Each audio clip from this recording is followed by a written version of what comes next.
2023 കഴിഞ്ഞ വർഷത്ത് വന്ന ക്വസ്റ്റ്യൻ പേപ്പറിൻ്റെ ആൻസർ ഒന്ന് ചെക്ക് ചെയ്യാം. മുൻ വർഷത്തെ ചോദ്യ പേപ്പറുകൾ ചെയ്തു നോക്കുന്നത് നന്നായിരിക്കും. ഇത് കഴിഞ്ഞ വർഷത്തെ ക്രിസ്മസ് എക്സാമിൻ്റെ ക്വസ്റ്റ്യൻ പേപ്പറാണ്. ഇതിൽ നമുക്ക് ചോദ്യം നോക്കാം ഓരോന്നായിട്ട്. Which among the following coordinate is A point on X axis? അല്ലേ, ഇംഗ്ലീഷ് മീഡിയം നോക്കുകയാണെങ്കിൽ ഇതിൽ എക്സ് ആക്സിസിലെ പോയിൻ്റ് ഏതാണ്? മലയാളം മീഡിയത്തിൽ സെയിം. എക്സ് അക്ഷത്തിലെ ബിന്ദു ഏതാണ്? താഴെ കുറേ ബിന്ദുക്കൾ തന്നിട്ടുണ്ട്. ഇതിൽ എക്സ് അക്ഷത്തിലെ ബിന്ദു ഏതാണെന്നാണ് ചോദിച്ചത് അല്ലേ. അപ്പോൾ നോക്കുകയാണെങ്കിൽ നമുക്ക് 0, -1, 2, 5, 3, 0, -5, 4, 3 തന്നിട്ടുണ്ട്. എക്സ് അക്ഷത്തിലെ ബിന്ദുവിൽ, എക്സ് ആക്സിസിലെ ബിന്ദുവിൽ എക്സ് മാത്രമേ ഉണ്ടാവുള്ളൂ. അപ്പോൾ ആൻസർ എക്സ് മാത്രമായിരിക്കും എന്ന് പറഞ്ഞാൽ y0 ആയിരിക്കും അല്ലേ. അപ്പോൾ y0 എന്ന് പറഞ്ഞാൽ നമുക്കറിയാം, സൂചക സംഖ്യയിൽ ബ്രാക്കറ്റിനുള്ള ഒരു എക്സും ഉണ്ടാവും, ഒരു y ഉണ്ടാവും. ആദ്യത്തെ എക്സ് ആണ്, രണ്ടാമത്തെ y ആണ്. ഇത് എക്സ് ആക്സിസിലെ ബിന്ദുവാണ്, അപ്പോൾ y0 ആയിരിക്കണം. അപ്പോൾ y0, രണ്ടാമത്തെ സംഖ്യ 0 ഏതാണ്? 3, 0. അപ്പോൾ ഒന്നാമത്തെ ആൻസർ എത്രയാണ്? 3, 0 ആണ് വരുന്നത്. ഒന്നാമത്തെ ആൻസർ 3. ഒന്നാമത്തെ എൻ്റെ ആൻസറാണ് അല്ലേ. ഒന്നാമത്തെ എൻ്റെ ആൻസർ എന്താണ്? 3, 0 ആണ് വരുന്നത്. ബിൻ്റെ ആൻസർ എന്താണ്? ഈ ബിന്ദുവിൽ നിന്ന് ആധാര ബിന്ദുവിലേക്കുള്ള അകലം അല്ലേ. Find the distance from this point two origin. അപ്പോൾ ഡിസ്റ്റൻസ് ആണ്, ഡിസ്റ്റൻസ് അകലം അല്ലേ. ഡിസ്റ്റൻസ് അല്ലെങ്കിൽ എന്ത് പറയാം, അകലാണല്ലേ ചോദിച്ചിരിക്കുന്നത്. അകലം എത്രയാണ്? എങ്ങനെ കണ്ടുപിടിക്കുക? ആധാര ബിന്ദുവായിട്ടുള്ള അകലം നമ്മൾ എങ്ങനെയാണ് കണ്ടുപിടിക്കുക? x² + y². ഏത് ബിന്ദുവാണ്? ഈ ബിന്ദു അല്ലേ. അപ്പോൾ 3² + 0² എത്രയാണ്? 9. നമുക്ക് എത്ര കിട്ടും? 3 കിട്ടും അല്ലേ. 3 യൂണിറ്റ്. ഓക്കെ ആണല്ലോ. ഇനി ഇതിപ്പോൾ അങ്ങനെ അല്ലെങ്കിൽ നമുക്ക് എക്സ് ആക്സിസിലെ ബിന്ദുവാണ്, അപ്പോൾ എത്രയാണോ എക്സ് 3 എത്രയാണോ അത് തന്നെ ആൻസർ. വൈ ആക്സിസിലാകുമ്പോൾ വൈ എത്രയാണോ അത് എഴുതിയാലും മതി. അല്ല, ഇങ്ങനെ ചെയ്ത് കഴിഞ്ഞാൽ നമുക്ക് ഏത് പോയിന്റ് വന്നു കഴിഞ്ഞാൽ നിങ്ങൾക്ക് കണ്ടുപിടിക്കണം. അതുകൊണ്ടാണ് ഞാൻ ഒരു മെത്തേഡ് പറഞ്ഞതെന്ന് മാത്രം. ഇനി നമ്മളോട് പറഞ്ഞത് ഇതിൻ്റെ ഫിഗർ, ചിത്രം തന്നിട്ടുണ്ട് അല്ലേ. ചിത്രത്തിൽ CBE 105 ആണ്. അതെന്താണ്? നമ്മൾ ചിത്രത്തിലുള്ള സാധനം ആദ്യം തന്നെ അവർ പറയും, എന്നിട്ടാണ് ക്വസ്റ്റ്യൻ പറയുക അല്ലെ. സ്റ്റേറ്റ്മെൻറ്റ് ഉണ്ടാവും. അതാണ് CBE നമുക്ക് തന്നിട്ടുണ്ട്. ഈ കോണ് 105 ആണെന്ന് തന്നിട്ടുണ്ട്. നമ്മളോട് എന്താ പറഞ്ഞത്? ADC കണ്ടുപിടിക്കാൻ പറ്റുന്നത് അല്ലേ. ADC എത്ര? ADC ഇതാണ് കണ്ടുപിടിക്കേണ്ടത്. ഓക്കെ ആണല്ലോ. അപ്പോൾ നമുക്ക് അറിയുന്ന കാര്യം നമ്മൾ ക്വസ്റ്റ്യൻ പേപ്പറിൽ മാർക്ക് ചെയ്യാൻ പാടില്ല, പക്ഷേ പെട്ടെന്ന് മനസ്സിലാകാൻ വേണ്ടിയിട്ട് ഞാൻ ഇങ്ങോട്ടേക്ക് ചിത്രം മാറ്റി ഇത് ഇങ്ങോട്ടേക്ക് വായിക്കാം. ക്വസ്റ്റ്യൻ പേപ്പറിൽ നമ്മൾ മാർക്ക് ചെയ്യുന്നത് ശീലം നല്ലതല്ല. ഓക്കെ, അപ്പോൾ ഇതാണ് ചിത്രം വരുന്നത് അല്ലേ.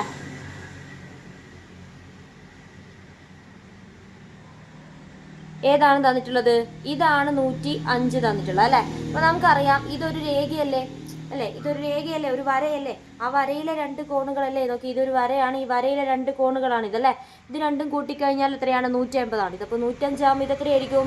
75 ആണ്. ഓക്കെ ആണല്ലോ. പിന്നെ നമുക്കറിയാം ഒരു വൃത്തം തന്നു കഴിഞ്ഞാൽ വൃത്തത്തിലെ 2 അറ്റം തൊടുന്നുണ്ടെങ്കിൽ, ഈ വൃത്തത്തിലെ 2 അറ്റങ്ങളും ചതുർഭുജത്തിലെ എതിർമൂലകൾ ഇങ്ങനെ തൊടുന്നുണ്ടെങ്കിൽ ഇത് രണ്ടും കൂട്ടിയാൽ എത്രയാണ്? 180 ആണല്ലേ. അപ്പോൾ ഇതും കൂട്ടിക്കഴിഞ്ഞാൽ 180 ആണ്. അപ്പോൾ ഇത് 75 ആകുമ്പോൾ ഇത് എത്രയായിരിക്കും? 105 ഡിഗ്രിയാണ് വരുന്നത്. അപ്പോൾ ഇതിൽ ക്വസ്റ്റ്യൻ എത്രയാണ്? 105 ഡിഗ്രി. ADC എത്രയാണ്? 105 ഡിഗ്രിയാണ്. പിന്നെ ADCയും ABCയും കൂട്ടിയാൽ എത്രയാണ്? നമുക്കറിയാം 150 ആണല്ലേ. അത് വെച്ചിട്ടല്ലേ നമ്മൾ അത് കണ്ടുപിടിച്ചതല്ലേ. അപ്പോൾ എത്രയാണ് വരുന്നത്? 180 ഡിഗ്രിയാണ്. 2 കൂടി കൂട്ടിക്കഴിഞ്ഞാൽ. സിമ്പിൾ അല്ലേ ഇതൊക്കെ. ഇനി എന്താണ് അടുത്ത ക്വസ്റ്റ്യൻ വരുന്നത്?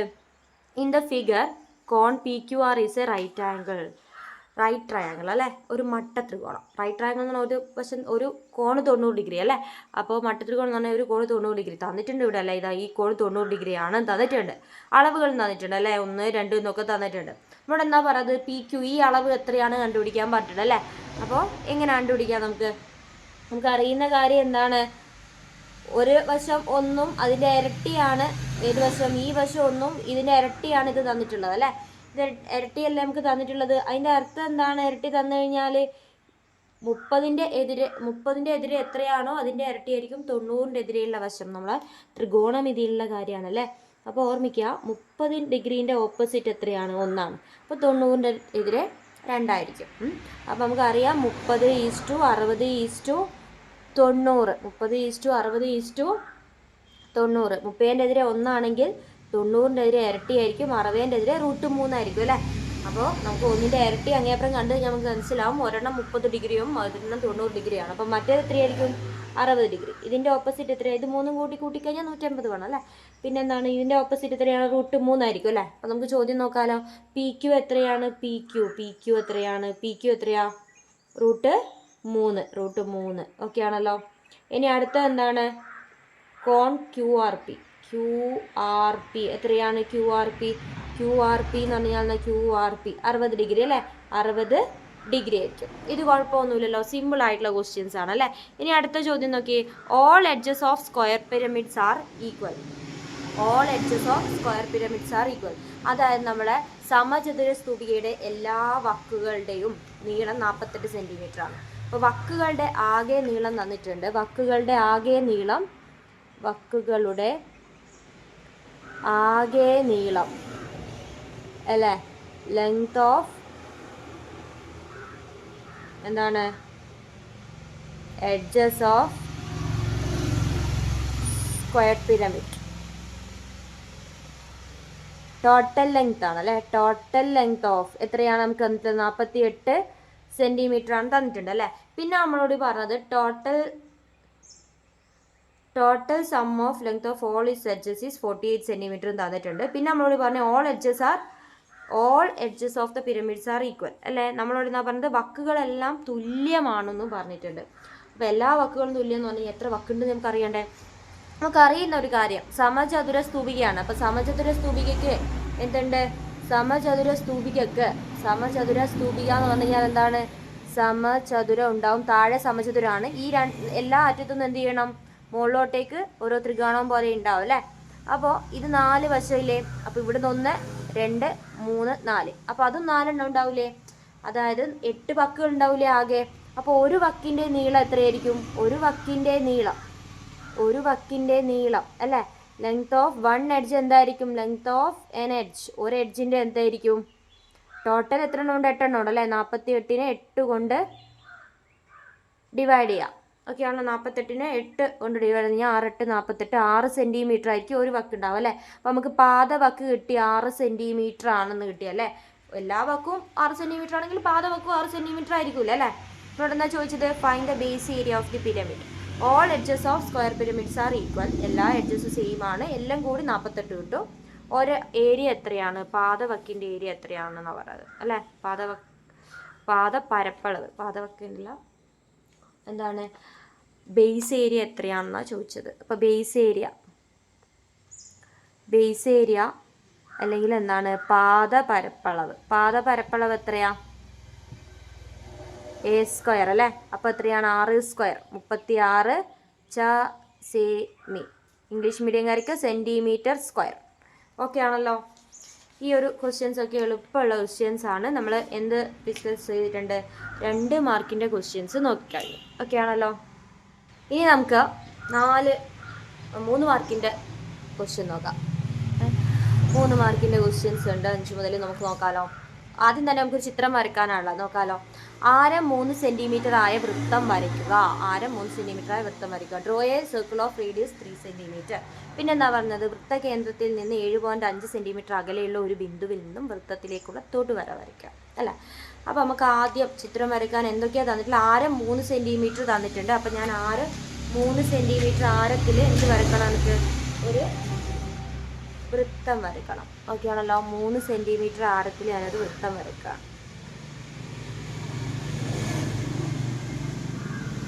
3 സെൻറ്റിമീറ്റർ ആരത്തിലൊരു വൃത്തം വരച്ചു.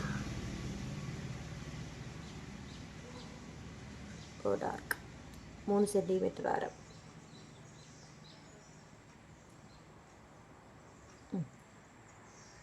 3 സെൻറ്റിമീറ്റർ ആരത്തിലൊരു വൃത്തം വരച്ചിട്ടുണ്ട്. ഇനി എന്ത് ചെയ്യണം? 3 സെൻറ്റിമീറ്റർ ആരത്തിൽ ഒരു വൃത്തം വരച്ചു. അതിനുശേഷം എന്ത് പറഞ്ഞിട്ടുണ്ട്?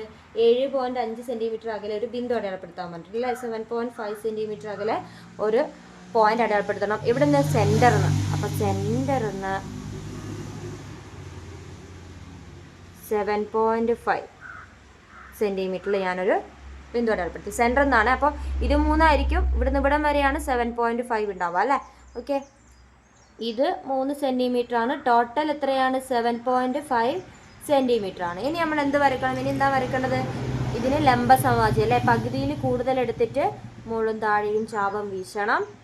അതുപോലെ ഇവിടുന്നും മുകളിലും താഴെയും ചാപം വീശണം. ആർക്ക് വരയ്ക്കണം. അതിന് ശേഷം എന്ത് ചെയ്യണം? ഇത് രണ്ടും കൂട്ടിമുട്ടിച്ചിട്ട് ഒരു ലൈന് വരയ്ക്കണം അല്ലേ. ഈ രണ്ട് ആർക്കും കൂടി കൂട്ടിമുട്ടിച്ചിട്ട് ഞാനൊരു ലൈന് വരയ്ക്കുന്നുണ്ട്. അപ്പോൾ എനിക്ക് എന്ത് കിട്ടും? ഇതിൻ്റെ സെൻറ്റർ കിട്ടും. ഓക്കെ, ഇതിൻ്റെ സെൻറ്റർ കിട്ടിക്കഴിഞ്ഞാൽ ഇനി എന്താ വരയ്ക്കണം? സർക്കിൾ വരയ്ക്കണം അല്ലേ. ഇത് സെൻറ്റർ ആക്കിയിട്ട് നമ്മൾ എന്ത് വരച്ചൊരു സർക്കിൾ വരച്ചു. സെൻറ്റർ ആക്കിയിട്ടൊരു സർക്കിൾ വരച്ചു. നേരത്തെ വരച്ച സമയത്ത് കണ്ടോ, ജസ്റ്റ് ഇത്രയൊന്ന് മാറി ചെയ്യുള്ളൂ. അപ്പോൾ തന്നെ എനിക്ക് കിട്ടാത്തൊരു പോർഷൻ വന്നു. അപ്പോൾ കറക്റ്റ് തന്നെ നോക്കിയിട്ട് വരച്ചാൽ മതി. അപ്പോൾ എന്ത് കിട്ടും? കറക്റ്റ് ഒരു സർക്കിൾ കിട്ടും. ഓക്കെ ആണല്ലോ. ഇനി എന്ത് വരയ്ക്കാം? നിങ്ങൾ എക്സാമിന് വരയ്ക്കുന്ന സമയത്ത് ടൈം എടുത്ത് മെല്ലെയൊക്കെ വരയ്ക്കണേ. അതുപോലെ തന്നെ ഒരു പേജിൽ എന്ത് വരയ്ക്കാൻ നിൽക്കുക?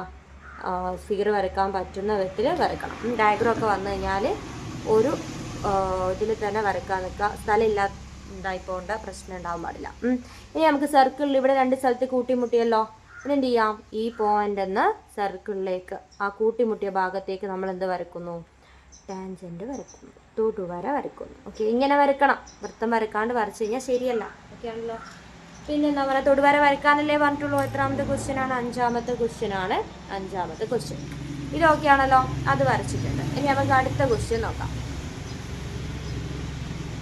അടുത്ത ക്വസ്റ്റ്യൻ എന്താണ്? ചിത്രത്തിൽ ആംഗിൾ എ ബി സി അല്ല, കോൺ എ ബി സി 90 ഡിഗ്രി. പിന്നെ എന്താണ്? Angle A B C 90 degree. നമുക്ക് ചിത്രത്തിൽ തന്നിട്ടുള്ള കാര്യമാണ്, ചിത്രത്തിൽ നിന്ന് വ്യക്തമാണ്. പിന്നെ എന്നാ? കോൺ എ സി ബി 45 തന്നിട്ടുണ്ട്, എ ബി 7 സെൻറ്റിമീറ്ററും തന്നിട്ടുണ്ട് അല്ലേ. അപ്പോൾ എന്തൊക്കെയാണ് തന്നിട്ടുള്ള? ഞാൻ അടുത്ത് വരക്കട്ടെ, ഇവിടെ വരച്ചെടുക്കാം. 6ാമത്തെ ക്വസ്റ്റ്യൻ നോക്കുകയാണെങ്കിൽ ഇത് 90 ഡിഗ്രി തന്നിട്ടുണ്ട്, എ ബി സി.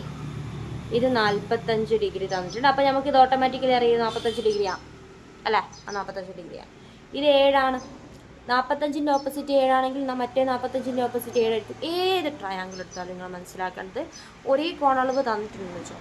അപ്പോൾ ആ കോണളവിൻ്റെ ഓപ്പോസിറ്റിലുള്ള വശം എന്തായിരിക്കും? സെയിം ആയിരിക്കും, സൈഡ് സെയിം ആയിരിക്കും. അതായത് ഞാനൊരു ഉദാഹരണത്തിന് ഇവിടെ തരാണ്. ഇത് 30, ഇത് 30, ഇത് 120 തന്നെന്ന് വെച്ചോ. അപ്പോൾ ഇത് 4 സെൻറ്റിമീറ്റർ തന്നാൽ ഇത് 4 സെൻറ്റിമീറ്റർ ആയിരിക്കും. കാരണം ഇത് 30ൻ്റെ ഓപ്പോസിറ്റ്, ഇത് 30ൻ്റെ ഓപ്പോസിറ്റ്, ഇത് സെയിം ആയിരിക്കും കേട്ടോ. അതെപ്പോഴും അങ്ങനെയായിരിക്കും, ഏത് കോണളവ് തന്നു കഴിഞ്ഞാൽ. ത്രികോണമിതിയിലെ ചില പ്രോബ്ലംസ് ചെയ്യുന്ന സമയത്ത് അത് നമ്മൾ എളുപ്പമായിരിക്കും അത് അങ്ങനെ ആലോചിച്ച് വെച്ചാൽ. ഇനി നമുക്ക് എന്താ തന്നിട്ടുള്ളതെന്ന് പറഞ്ഞാൽ ഇത് 7, ഇത് 7ആകുമ്പോൾ ഇതെത്രയായിരിക്കും? 7√2 അല്ലേ. അപ്പം 45, 45, 90 എന്ന് വരുന്ന സമയത്ത് 7ആകുമ്പോൾ 7, 7, 7√2. അഥവാ 3ആണെങ്കിൽ 3, 3, 3√2 ആയിരിക്കും. ഓക്കെ ആണല്ലോ. ഓക്കെ, അപ്പോൾ നമ്മളോട് എന്താ ഇവിടെ ചോദിച്ചിരിക്കുന്നത്? എ സിയുടെ നീളമാണ് ചോദിച്ചിട്ടുള്ളത്. എ സി എത്രയാണെന്നാണ് ചോദിച്ചത്. എ സി എത്രയാണ്? ഇത് അടയാളപ്പെടുത്തി നമുക്ക് എളുപ്പമാണ്. എ സി എത്രയാണ്? 7√2. മാത്രം മതിയോ? ഇല്ല, 7 സെൻറ്റിമീറ്റർ ആണെന്ന് പറഞ്ഞിട്ടുണ്ട്. ഇപ്പോൾ 7√2 സെൻറ്റിമീറ്റർ. ബി എന്ന് പറഞ്ഞു കഴിഞ്ഞാൽ എന്താണ് ചോദ്യം? എ സി വശമായിട്ടൊരു സമചതുരം വരച്ചാൽ അതിൻ്റെ പരപ്പളവ് കണ്ടെത്താൻ പറഞ്ഞിട്ടുണ്ട് അല്ലേ. എ സി വശമായിട്ടൊരു സമചതുരം വരക്കാം. If A square is drawn with a side A C, find the area. നമ്മൾ ചിലപ്പോൾ ഫൈൻഡ് ഇറ്റ്സ് ഏരിയ എന്ന് പറഞ്ഞിട്ട് ഈ ട്രയാങ്കിളിൻ്റെ ഏരിയ കണ്ടുപിടിക്കാൻ നോക്കും. നമ്മളോട് എന്താ ചോദിച്ചത്? സ്ക്വയറിൻ്റെ ഏരിയ ചോദിച്ചത് അല്ലേ. ഇത് വശമാക്കിയിട്ട് നമ്മളിവിടെ ഒരു സ്ക്വയർ വരക്കാം. ഓക്കെ, അതിൻ്റെ ഏരിയ അല്ലേ കണ്ടുപിടിക്കാൻ പറഞ്ഞത്? Area of square, area of square അല്ലേ. ചതുരത്തിൻ്റെ, സമചതുരത്തിൻ്റെ പരപ്പളവ് എങ്ങനെ കണ്ടുപിടിക്കുക? ബി ഇൻറ്റു എച്ച് അല്ലെ, വശം ഇൻറ്റു വശം, സൈഡ് ഇൻറ്റു സൈഡ് അല്ലേ. ഇവിടെ 7√2 എ സി വശമാക്കിയിട്ടില്ല അവർക്ക് പറഞ്ഞാൽ. എ സി എത്ര? 7√2. അപ്പോൾ 7√2 ഇൻറ്റു 7√2 സമചതുരമായിട്ട് നീളം വീതിയല്ല സെയിം തന്നെ. 7, 49. √2 2 പോകും കേട്ടോ. അപ്പോൾ 49 ഇൻറ്റു 2 98 സെൻറ്റിമീറ്റർ സ്ക്വയർ ആണ് ആൻസർ വരുന്നത്. ഇതൊക്കെയാണല്ലോ. ഇതൊക്കെ കുറച്ച് നിങ്ങൾക്ക് ചെയ്യാൻ എളുപ്പമുള്ള ക്വസ്റ്റ്യൻസ് ആണ് അല്ലേ. ഇനി അടുത്ത എന്താണ്? അടുത്ത നമ്മളെ ഘനരൂപങ്ങൾ, സോളിഡ്സിൽ നിന്നുള്ള പ്രോബ്ലം ആണ് അല്ലേ. ഒരു സമചതുര സ്തൂപികയുടെ പാദവക്ക് 10 സെൻറ്റിമീറ്ററും പാർശ്വവക്ക് 13 സെൻറ്റിമീറ്ററുമാണ്. പാദവക്കും പാർശ്വവക്കും എന്ന സമയത്ത് ഇംഗ്ലീഷ് മീഡിയംകാർ കൺഫ്യൂഷൻ നോക്കാം നമുക്ക്. ബേസ് എഡ്ജാണ് 10, ബേസ് എഡ്ജ് പാദവക്ക് 10 സെൻറ്റിമീറ്റർ. പിന്നെ ലാറ്ററൽ എഡ്ജ് 13 സെൻറ്റിമീറ്റർ. അപ്പോൾ എന്താണ് തന്നിരിക്കുന്നത്? പാദവക്ക് എ എത്രയാണ്? എ എല്ലാവർക്കും എ തന്നെ അല്ലേ, 10 സെൻറ്റിമീറ്റർ തന്നിട്ടുണ്ട്. പാർശ്വവക്ക് അല്ലെങ്കിൽ ലാറ്ററൽ എഡ്ജ് തന്നിട്ടുണ്ട്, ഈ എത്രയാണ്? 13 സെൻറ്റിമീറ്റർ ആണ്. ഓക്കെ ആണല്ലോ. ക്വസ്റ്റ്യൻ എന്നാ സ്തൂപികയുടെ ചരിവ് ഉയരം, സ്ലാൻഡ് ഹൈറ്റ് കണ്ടുപിടിക്കാനാണ് പറഞ്ഞിരിക്കുന്നത്. സ്ലാൻഡ് ഹൈറ്റ് കണ്ടുപിടിക്കാനാണ് പറഞ്ഞത്. സ്ലാൻഡ് ഹൈറ്റ് എങ്ങനെ കണ്ടുപിടിക്കുക? സ്ലാൻഡ് ഹൈറ്റ് എൽ സ്ക്വയർ അല്ലേ. എൽ സ്ക്വയർ എന്ന് പറഞ്ഞാൽ നമ്മൾ സമവാക്യം പഠിച്ചില്ലേ, e square minus a/2 whole square. E square 3 എത്രയാ? 13 സ്ക്വയർ മൈനസ് a/2, എൻ്റെ പകുതി 10ൻ്റെ പകുതി എത്രയാ? 5 സ്ക്വയർ. 13 സ്ക്വയർ 169 മൈനസ് 5 സ്ക്വയർ എത്രയാണ്? 25. ഇതെത്രയാ? കുറച്ച് കഴിഞ്ഞാൽ 144 കിട്ടും. എൽ സ്ക്വയർ ആണ് 144. എൽ എത്രയാണ്? റൂട്ട് 144. 12 സെൻറ്റിമീറ്റർ കിട്ടിയിട്ടുണ്ട് നമുക്ക്. എന്ത്?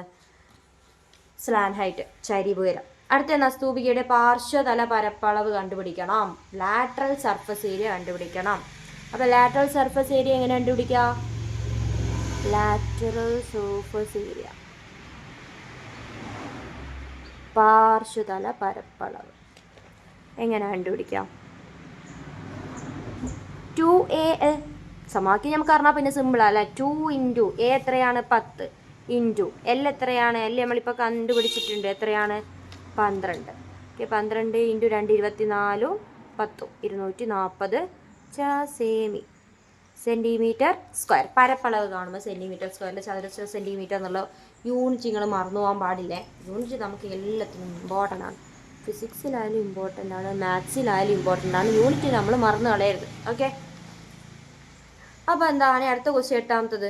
ചിത്രത്തിൽ ചതുരം PQRSൻ്റെ വശങ്ങൾ അക്ഷങ്ങൾക്ക് സമാന്തരമാണെന്ന് പറഞ്ഞിട്ടുണ്ട്. പാരലലാണ്, ആക്സിസിന് പാരലാണ്. നമുക്ക് ആദ്യം ചിത്രം ഞാൻ ഈ സൈഡിലൊന്ന് വരക്കാം. P4 3 Q പിന്നെ 6 തന്നിട്ടുണ്ട്, 9 7 തന്നിട്ടുണ്ട്. പിന്നെന്താ തന്നിട്ടുള്ളത്? എസും തന്നിട്ടുണ്ട്. ഓക്കെ ആണല്ലോ. ഓക്കെ, എന്നാ വെച്ചത്? QS എന്നീ ബിന്ദുക്കളുടെ സൂചക സംഖ്യ എഴുതുക. ഇംഗ്ലീഷ് മീഡിയക്കാർക്ക് ആ ഒരു ക്വസ്റ്റ്യൻ പ്രശ്നമുണ്ടല്ലോ. Write the coordinates of Q and S. Qയും എസും കണ്ടുപിടിക്കണം. അപ്പം നമുക്കറിയാം, ഇത് നീട്ടി വരച്ചാൽ നമ്മൾ എവിടെ തൊട്ടും? എക്സ് ആക്സസിൽ തൊടുക. അപ്പോൾ ഇതിൻ്റെ എക്സ് സെയിം ആണല്ലേ, 4. പിന്നെ ഇതിൻ്റെ എന്തായിരിക്കും സെയിം ഉണ്ടാവുക? വൈ ആക്സിസിലാണ്. ഇത് നീട്ടി വരച്ച് കഴിഞ്ഞാൽ വൈ ആക്സിസിൽ കൂട്ടിമുട്ടും. ഇതിൻ്റെ വൈ സെയിം, അപ്പോൾ ഇത് 7. അപ്പോൾ ഇവിടെയോ ഇതിൻ്റെ എക്സ് സെയിം 9. ഇത് കൂട്ടിമുട്ടുക. എവിടെയാണ് കൂട്ടിമുട്ടുക? വൈ ആക്സിസിലെ കൂട്ടിമുട്ടുക. ഇത് നീട്ടി വരച്ച വൈ അക്ഷത്തിലെ കൂട്ടിമുട്ടുക. അപ്പോൾ ഇതിൻ്റെ വൈ സെയിം ആയിരിക്കും. അപ്പോൾ നമുക്കറിയാം ഒന്നാമത്തെ Qൻ്റെ എസിൻ്റെ എഴുതാനല്ലേ പറഞ്ഞാൽ. Qൻ്റെ എന്താണ്?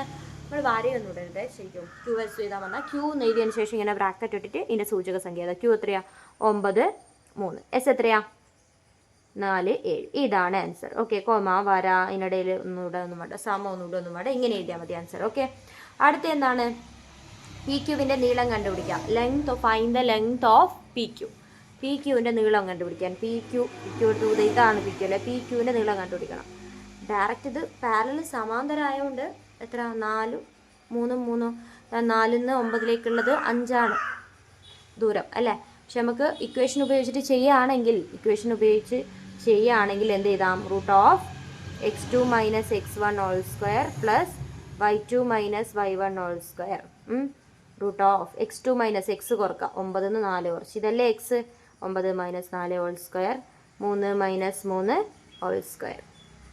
9 minus 4 5 square plus 3 minus 3 0 square. Root 25 എത്രയാണ്? 5 യൂണിറ്റ്. ഇതൊക്കെയാണല്ലോ ഇംഗ്ലീഷ് മീഡിയക്കാർക്ക് യൂണിറ്റ് സെയിം. ഇനി അടുത്ത ചോദ്യം എന്താണ്? അടുത്ത നമുക്കൊരു സമാന്തര ശ്രേണിയിലൊരു ചോദ്യം കാണാം. എന്താണ്? 4ാമത്തെ മൂലയുടെ സംഖ്യകൾ. ഒരു സമാന്തര ശ്രേണിയുടെ 5ാം പദവും 8ാം പദവും തമ്മിലുള്ള വ്യത്യാസം 12 ആണ്. Arithmetic sequences difference between 5th and 8th terms is 12. അപ്പോൾ എന്താണ് കൊടുത്തിരിക്കുന്നത്? 9ാമത്തെ ക്വസ്റ്റ്യൻ കൊടുത്തിരിക്കുന്നത് 5th ടേമും 8th ടേമും. 8ാമത്തെയും 5ാമത്തെ ടേമും തമ്മിലുള്ള വ്യത്യാസം 12 ആണ്. 8ഉം 5ഉം തമ്മിൽ എത്ര വ്യത്യാസമുണ്ട്? അഞ്ചാമത്തെ ടേം ഇനി 6, 7, 8 3 കോമൺ ഡിഫറൻസിൻ്റെ വ്യത്യാസമല്ലേ ഉള്ളത്. അപ്പോൾ 3D ആണ് നമ്മളെ 12. അത് മനസ്സിലായോ? ഓക്കെ. അപ്പോൾ D എന്ന് പറഞ്ഞു കഴിഞ്ഞാൽ എത്രയാണ്? ഈ 12ന് ഇങ്ങോട്ട് വന്നു കഴിഞ്ഞാൽ എന്താവും? ഇത് ഇൻറ്റു ആണ്, ഇങ്ങോട്ട് വരുമ്പോൾ 3 ആവും അല്ലേ? ബൈ 3 ആവും അല്ലേ? 12 ഇൻറ്റു ആണ്, 3 ഇൻറ്റു D എന്നാണ്. ഇങ്ങോട്ടേക്ക് കൊണ്ടുവരുമ്പോൾ ബൈ ആവും അല്ലേ? 12 ഇവിടെ ഉണ്ട്, 3ന് ഇങ്ങോട്ട് കൊണ്ടുവന്നാൽ ബൈ 3, അപ്പോൾ 4 ആയി. അപ്പോൾ നമ്മളെ പൊതു വ്യത്യാസം 4 ആണെന്ന് നമുക്ക് കിട്ടിയിട്ടുണ്ട്. ഓക്കെ ആണല്ലോ? ചോദ്യം എന്താണ്? What is the difference between 15th and 9th term? 15ാമത്തെയും 9ാമത്തെയും പദം തമ്മിലുള്ള വ്യത്യാസമാണ് നമ്മളോട് ചോദിച്ചത്. 15ഉം 9ാമത്തെ പദവും തമ്മിലുള്ള വ്യത്യാസം. എത്ര വ്യത്യാസമുണ്ട്? 9 കഴിഞ്ഞിട്ട് 15ഉം 9ഉം മൈനസ് ചെയ്ത് കഴിഞ്ഞാൽ എത്രയായിട്ട് നമുക്ക് 6 അല്ലേ കിട്ടുന്നത്? അപ്പോൾ 6 പൊതു വ്യത്യാസമാണ്. 9 കഴിഞ്ഞിട്ട് 10, 11, 12, 13, 15, 6 അല്ലേ? 6 പൊതു വ്യത്യാസം കൂട്ടിയാൽ മതി. അപ്പോൾ 6 D നമുക്കറിയാം എത്ര? 6 ഇൻറ്റു D എത്രയാണ്? 4. അപ്പോൾ എത്ര കിട്ടും? 24 വ്യത്യാസം വരുന്നത്. ഇതൊക്കെയാണല്ലോ അല്ലേ? സമാന്തര ശ്രേണിയാണ്, ഓണപ്പരീക്ഷയ്ക്ക് കഴിഞ്ഞ ടോപ്പിക്കാണ്. എന്നാൽ നമുക്ക് ഇതൊന്ന് ചെയ്യാം അല്ലേ? അടുത്ത എന്താണ്? If 11th term of the sequence is 45 അല്ലെ? 11ാമത്തെ പദം 45 തന്നിട്ടുണ്ട്. 11ാമത്തെ പദം 45 തന്നിട്ടുണ്ട്. എന്നാ കണ്ടുപിടിക്കേണ്ടത്? 20ാം പദം 20th ടേം കണ്ടുപിടിക്കണം. 20ാം പദം 11ാമത്തെ പദത്തിനോട് നമ്മൾ എത്ര പ്രാവശ്യം പൊതുവ്യത്യാസം കൂട്ടിയാൽ മതി? 9 പ്രാവശ്യം പൊതുവ്യത്യാസം കൂട്ടിയാൽ പോരെ? അപ്പോൾ 11ാം പദം 45 പ്ലസ് 9 ഇൻറ്റു D എത്രയാ? 24. ഓക്കെ ആണല്ലോ? നമുക്ക് നോക്കാം. 45 പ്ലസ് 24 ഇൻറ്റു 9 എത്രയാ? 9, 4, 36, 3 ബാക്കി 18, 19, 20, 21 അല്ല 216. അപ്പോൾ 216ൻ്റെ ഒപ്പരം കൂട്ടാം അല്ലേ? അപ്പോൾ 216ൻ്റെ ഒപ്പരം 45 കൂട്ടാം.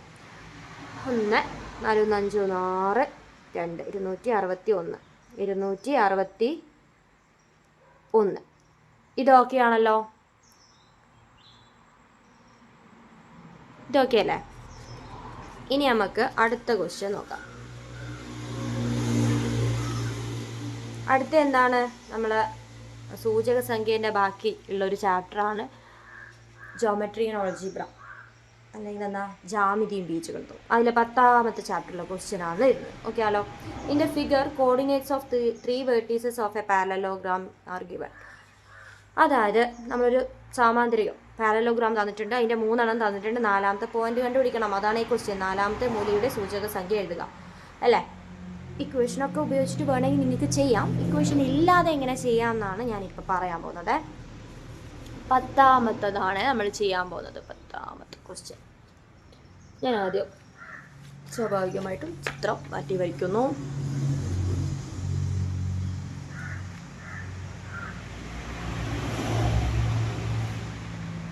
മൂന്ന്, 4, 9, 6, 5, 8. ഓക്കെ. അപ്പോൾ 4ാമത്തെ മൂലേൻ്റെ സൂചക സംഖ്യ. ഓക്കെ, എങ്ങനെയാണ് ഞാൻ കണ്ടുപിടിക്കുന്നത് നോക്കോളെ. ഇവിടുന്ന് എക്സ് ഇവിടെ എത്രയാണോ വ്യത്യാസം അത്ര തന്നെ വ്യത്യാസമല്ലേ ഇവിടെ ഉണ്ടാവുക. രണ്ടിനും നീളം സെയിം അല്ലേ? അപ്പോൾ 3 നോക്കിയേ, 3 9 ആയി. 3 9 ആവാൻ എത്ര വ്യത്യാസം വന്നിട്ടുണ്ട്? 6 അല്ല, 9 3 കുറച്ചപ്പോൾ 6, അല്ലെങ്കിൽ 4, 5, 6, 7, 8, 9, 6 അല്ല, 6 കൂട്ടിയാലേ നമുക്ക് 9 കിട്ടുക. അത്ര തന്നെ നമ്പർ ഇവിടെയും കൂട്ടുക. 5ന് 6 കൂട്ടിക്കഴിഞ്ഞാൽ എത്രയാണ്? 11. ഓക്കെ, 5നോട് 6 കൂട്ടിക്കഴിഞ്ഞാൽ 11. ഇന്ന് നോക്കിയാൽ 4ന് 6ലെത്താൻ 2 എണ്ണം കൂട്ടിയിട്ടുണ്ടാവും. അപ്പോൾ ഇവിടുന്ന് 8ന് 2 കൂട്ടിക്കഴിഞ്ഞാൽ 10. അപ്പോൾ അതാണ് 4ാമത്തെ മൂല്യം. അത് ആലോചിച്ചാൽ മതി. നിങ്ങൾ ഇക്വേഷൻസ് ഒന്നും പഠിച്ചിട്ട് കോംപ്ലിക്കേറ്റഡ് ആക്കണ്ട. ഇങ്ങനെ സിമ്പിളായി ചെയ്യാൻ പറ്റും. നമുക്ക് ഇങ്ങനെ ഓർത്ത് വെക്കാം. ഇനി എന്താണ് അടുത്ത ക്വസ്റ്റ്യൻ? എന്താണ്? Find the coordinate of the point of intersection of the diagonals of the parallelogram. അതായത് ഇതിൻ്റെ ഡയഗണൽസ് വരച്ച്, മലയാളം മീഡിയംകാർക്ക് പറയാം, ഇംഗ്ലീഷ് മീഡിയംകാർക്ക് ഡയഗണൽ എന്ന് പറഞ്ഞു കഴിഞ്ഞാൽ എന്താണ്? ഡയഗണൽ എന്ന് പറഞ്ഞാൽ ഓപ്പോസിറ്റ് കോർണേഴ്സ് കൂട്ടി വരയ്ക്കുന്നതാണ് ഡയഗണൽ. അതിൻ്റെ മിഡ് പോയിന്റ്, അത് കൂട്ടിമുട്ടുന്ന പോയിന്റ് അതിൻ്റെ മിഡ് പോയിന്റ് ആയിരിക്കും. അപ്പോൾ മലയാളം മീഡിയംകാരോടാണെങ്കിൽ സാമാന്തരികത്തിൻ്റെ വികരണങ്ങൾ പരസ്പരം മുറിച്ചു കിടക്കുന്ന ബിന്ദു കണ്ടുപിടിക്കാനാണ് പറയുന്നത്. അപ്പോൾ വികരണങ്ങൾ പരസ്പരം മുറിച്ചു കിടക്കുക അതിൻ്റെ മധ്യബിന്ദുവിലാന്ന് നമുക്ക് അറിയണം. എങ്കിൽ നമുക്കിത് കണ്ടുപിടിക്കാൻ എളുപ്പമാണ്. അപ്പോൾ വികരണങ്ങൾ എപ്പോഴും കൂട്ടിമുട്ടുക എപ്പോഴാണ്? മധ്യബിന്ദുവിൽ വെച്ചിട്ടാണ്. ഈ വികരണങ്ങൾ ഇങ്ങനെ വരച്ച് കഴിഞ്ഞിട്ട് കൂട്ടിമുട്ടുക ഇതിൻ്റെ മധ്യബിന്ദുവിലാണ്. അപ്പോൾ ഇതിൻ്റെ മധ്യബിന്ദു കണ്ടുപിടിച്ചാൽ മതി. മധ്യബിന്ദു കണ്ടുപിടിക്കാൻ നമുക്കറിയാലോ അല്ലേ? മധ്യബിന്ദു എങ്ങനെയാണ് കണ്ടുപിടിക്കുക?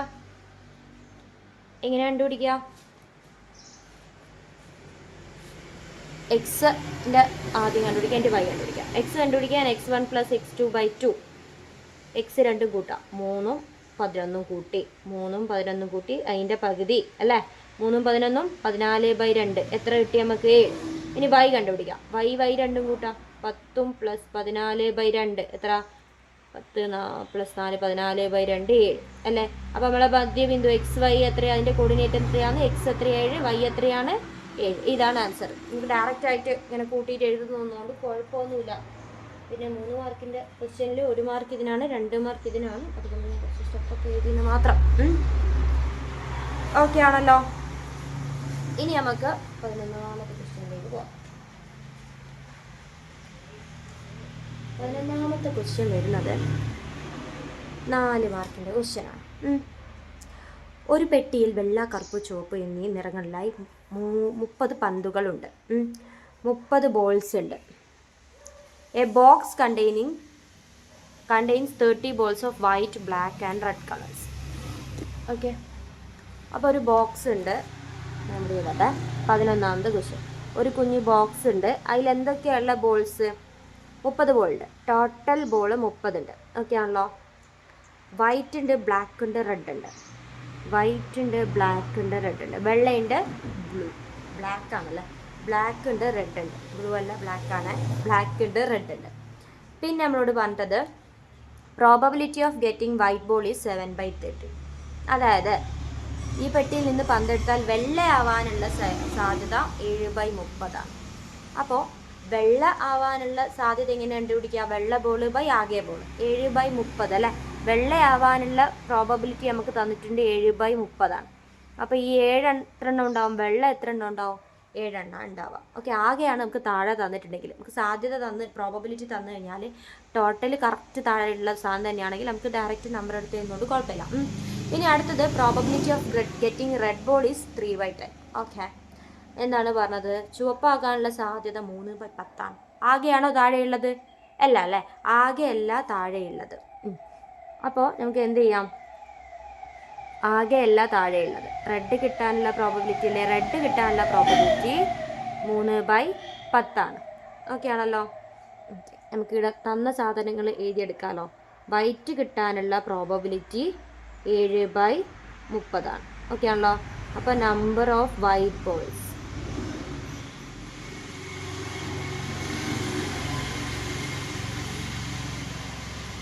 വെള്ള പന്തുകളുടെ എണ്ണം എത്രയാ? 7 അല്ലേ. ഇനി റെഡ് കിട്ടാനുള്ള എത്രയാണ്? 3/10. നമുക്ക് ആകെ താഴെ എന്ത് വേണം? ആകെ വേണം അല്ലേ. താഴെ ആകെ വേണം എന്ന് പറഞ്ഞു കഴിഞ്ഞാൽ താഴെ ആകെ 30 വേണ്ടേ. 30 കിട്ടണമെങ്കിൽ ഞാൻ ഇതിനെ 3 കൊണ്ട് ഗുണിച്ചാൽ 30 ആവില്ലേ? താഴെ മാത്രം ഗുണിക്കാവോ? പറ്റൂല, മുകളിലും ഗുണിക്കണം അതേ സംഖ്യ ഉണ്ട്. അപ്പം 9/30. അപ്പോൾ നമുക്ക് നമ്പർ ഓഫ് റെഡ് ബോൾസ് കിട്ടി അല്ലേ. റെഡ് ബോൾസ് കിട്ടി. എത്രയാണ്? ചുവന്ന പന്തുകളുടെ എണ്ണം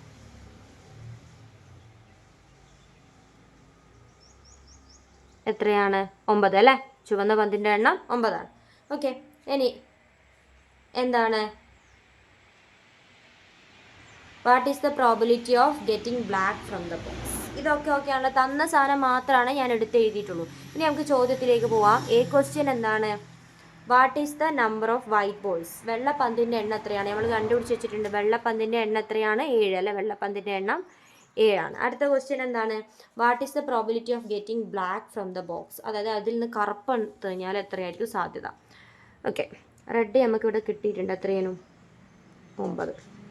വൈറ്റ് 7. അപ്പോൾ 9ഉം 7ഉം കൂട്ടിക്കഴിഞ്ഞാൽ ടോട്ടൽ എത്രയും? 16. 30ന്ന് 16 കുറച്ച് കഴിഞ്ഞാൽ എത്ര കിട്ടും? നമുക്ക് 14 കിട്ടും അല്ലേ. അതായിരിക്കില്ലേ നമ്മൾ എന്തുണ്ടാവുക? ബ്ലാക്ക് ഉണ്ടാവുക. അപ്പോൾ ബ്ലാക്ക് കിട്ടാനുള്ള എത്രയാണ്? ബ്ലാക്ക് എത്ര ഉണ്ടാവും? 14 എണ്ണം ഉണ്ടാവുക അല്ലേ. അപ്പോൾ നമ്മളോട് നമ്പർ അല്ല ചോദിച്ചത്, പ്രോബബിലിറ്റി ആണ് ചോദിച്ചല്ലേ. പ്രോബബിലിറ്റി ഓഫ് ബീയിങ് ബ്ലാക്ക്, കറുത്ത പന്ത് കിട്ടാനുള്ള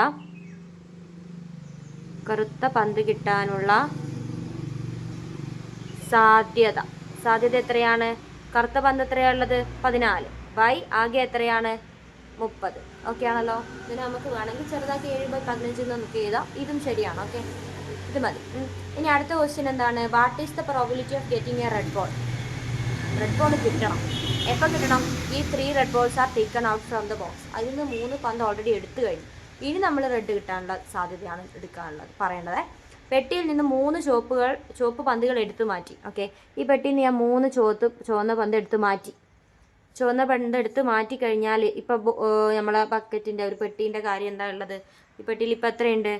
വൈറ്റ് 7 തന്നെയുണ്ട്, ബ്ലാക്ക് 14 തന്നെയുണ്ട്, റെഡ് അല്ലേ 3 എടുത്ത് മാറ്റിയേ. അപ്പോൾ 9 3 എടുത്ത് മാറ്റി കഴിഞ്ഞാൽ 6 ബാക്കിയില്ലേ? ഇപ്പോൾ ആകെ എത്ര ബോളുണ്ട്? 27 3 പോയി കഴിഞ്ഞാൽ അല്ലേ. ഇനി നമ്മളോട് പറഞ്ഞത് എന്താണ്? 3 പന്ത് എടുത്ത് മാറ്റിക്കഴിഞ്ഞാൽ ചുവപ്പാവാനുള്ള സാധ്യത, ചുവന്ന പന്താവാനുള്ള സാധ്യത.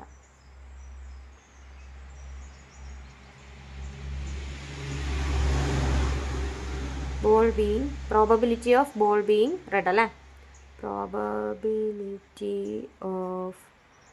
Probability of ball being red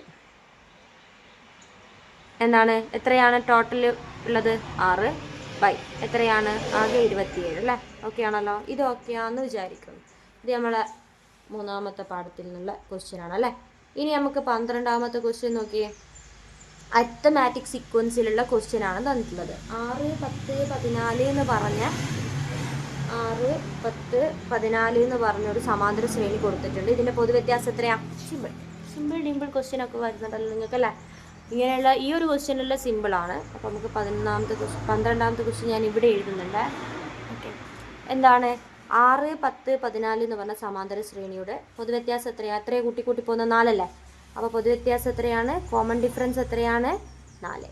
okay, അടുത്ത ക്വസ്റ്റ്യൻ. ഈ ശ്രേണിയിലെ ആദ്യത്തെ എത്ര പദങ്ങളുടെ തുകയാണ്? 510. ഓക്കെ, അപ്പോൾ how many consecutive terms of this sequence starting from first term give sum 5 10 അല്ലേ. ആദ്യത്തെ എത്ര എണ്ണം കൂട്ടിക്കഴിഞ്ഞാൽ 510 കിട്ടുമെന്നാണ് പറഞ്ഞത്. അപ്പോൾ തുകയാണ് 510 തന്നിരിക്കുന്നത്. എത്രയാണ് നമുക്ക് അറിഞ്ഞൂടാ അല്ലേ. 6 10 14 എന്ന് പറഞ്ഞ ശ്രേണിയാണ് അല്ലേ. ഫസ്റ്റ് ടേം എത്രയാണ്? ഫസ്റ്റ് ടേം 6 ആണ്. കോമൺ ഡിഫറൻസ് 4 ആണ്. അപ്പോൾ നമുക്ക് nth ടേം കണ്ടുപിടിക്കാം. dn plus f minus d. d എത്രയാ? 4. n പ്ലസ് f എത്രയാ? 6 മൈനസ് d എത്രയാ? 4. അപ്പോൾ 4n പ്ലസ് 6 മൈനസ് 4 എത്രയാ? 2. ഇതാണ് നമ്മളെ xn ആണ് കണ്ടുപിടിക്കേണ്ടത്. അല്ല, തുകയാണ് 510. അപ്പോൾ നമ്മൾ തുകേൻ്റെ സമവാക്യം കണ്ടുപിടിക്കാൻ വേണ്ടത്. തുകേൻ്റെ സമവാക്യം Sn സമം എത്രയാണ്? n/2 x1 plus xn.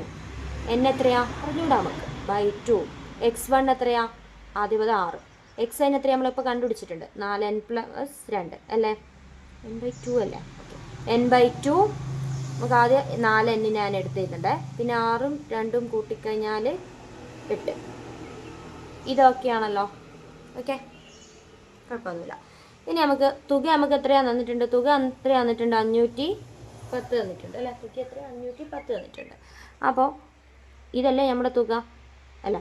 അപ്പോൾ n/2 4n പ്ലസ് 8 എന്ന് പറഞ്ഞു കഴിഞ്ഞാൽ 510 തന്നിട്ടുണ്ട്. ഇതൊക്കെയാണല്ലോ, 510 ആണ്. അപ്പോൾ ഞാൻ ഈ 2 ഇങ്ങോട്ട് കൊണ്ടുവരാം. അപ്പോൾ എന്ത് വരും? n 4n പ്ലസ് 8 സമം 510 ഇൻറ്റു 2. ഞാൻ ഉള്ളിലോട്ടേക്ക് കൊടുക്കട്ടെ. ബ്രാക്കറ്റിൻ്റെ ഉള്ളിൽ കൊടുക്കുമ്പോൾ ഈ n-നെ 2 ആക്കും കൊടുക്കണം. n into 4n 4n square plus n into 8 8n സമം 510 ഇൻറ്റു 2 എത്രയാണ്? 1020. ഓക്കെ ആണല്ലോ, വിളിച്ചു നോക്കണേ. ഇനി നമുക്ക് ഇതൊരു രണ്ടാകൃതി സമവാക്യമായി ശരിക്കും പറഞ്ഞാൽ. സെക്കൻഡ് ഡിഗ്രി ഇക്വേഷൻ ആയി. n സ്ക്വയർ ഒക്കെ കാണുന്നില്ലേ.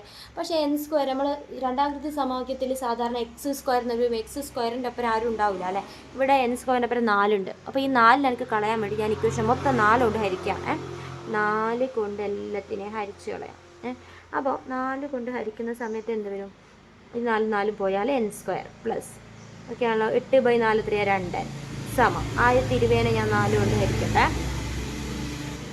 2 4 8 22 5 4 20 5 4 20 ഇവിടെയാണ് ഹരിക്കുന്നത് 20. പിന്നെ 5 4 20 ഓക്കെ ആണല്ലോ. 255 കിട്ടി. 1020 ഇതിനെ കൊണ്ട് ഹരിച്ചാൽ എനിക്ക് 255 കിട്ടും. 255 കിട്ടി. പോരാലോ. ഇനി എന്ത് വേണം? n square plus 2n. എന്ത് ചെയ്യണം നമുക്ക്? ഇതിൻ്റെ പകുതിൻ്റെ സ്ക്വയർ കൊണ്ട് നമ്മളിവിടെ ആഡ് ആക്കണം അല്ലേ. 2ൻ്റെ പകുതി 1 സ്ക്വയർ കൊണ്ട് ഇടിയാക്കി. ഇനി എന്ത് ചെയ്യണം? 1 സ്ക്വയർ കൊണ്ട് ഇവിടെയും ആഡ് ആക്കണം. അപ്പോൾ ഇവിടെ എന്ത് കിട്ടും? n പ്ലസ് 1 ഹോൾ സ്ക്വയർ എന്ന് പറഞ്ഞാൽ 256 കിട്ടിയത്. ഓക്കെ ആണല്ലോ. ഇവിടെ ചെയ്യട്ടെ ബാക്കി. അപ്പോൾ n+1 ഹോൾ സ്ക്വയർ 256 അപ്പോൾ ഈ സ്ക്വയറിന് അങ്ങോട്ട് പോയാൽ എന്ത് വരും? n+1 സമം +or-256. 256 എന്തിൻ്റെ റൂട്ടാണ്? 16ൻ്റെ ആണോ? നമുക്ക് ചെയ്ത് നോക്കാമല്ലോ, സംശയം വരുമ്പോൾ. 6 6 36 3 ബാക്കി 1 6 6 9 1 6 6 1 6 5 256 അല്ലേ? അപ്പോൾ n+1 എന്ന് പറഞ്ഞാൽ +or- എത്രയാണ്? 16. അപ്പോൾ n+1 സമം 16 കിട്ടും. n+1 സമം -16 കിട്ടി. ഈ +1 അങ്ങോട്ട് കൊണ്ടുപോകാം നമുക്ക്. അപ്പോൾ n സമം 16 - 1 ഓർ n സമം -16 - 1. 16 എന്ന് കുറച്ചാൽ 15 അല്ലേ? ഇനി 16 ഇത് രണ്ടും മൈനസ്, അപ്പോൾ രണ്ട് കൂട്ടി 16 1 17 മൈനസ് ഇട്ട് കൊടുത്തു. ഇതൊരിക്കലും നമ്മളെ നമ്പർ ആവില്ല. എത്ര പദങ്ങളുടെ തുകയാണ് 510 എന്നല്ലേ നമ്മളോട് ചോദിച്ചത്. മൈനസ് ഒരിക്കലും പദങ്ങളുടെ എണ്ണാവില്ല. അപ്പോൾ പദങ്ങളുടെ എണ്ണം സമം number of terms equal to എത്രയാണ്? 15 ആൻസർ വരുന്നത്. 15 ആൻസർ വരുന്നത്. ഇത് ഓക്കെ ആണല്ലോ. ഈ ഒരു ഭാഗത്തിൽ 11 12 ക്വസ്റ്റ്യനാണ് നമ്മൾ ചെയ്തിരിക്കുന്നത്. ഇനി നമുക്ക് ഒരുപാട് ക്വസ്റ്റ്യൻസ് ചെയ്യാനുണ്ട്. 29. ഈ ഒരു ഭാഗമൊക്കെ നിങ്ങൾക്ക് മനസ്സിലായെന്ന് വിചാരിക്കുന്നു. Thank you.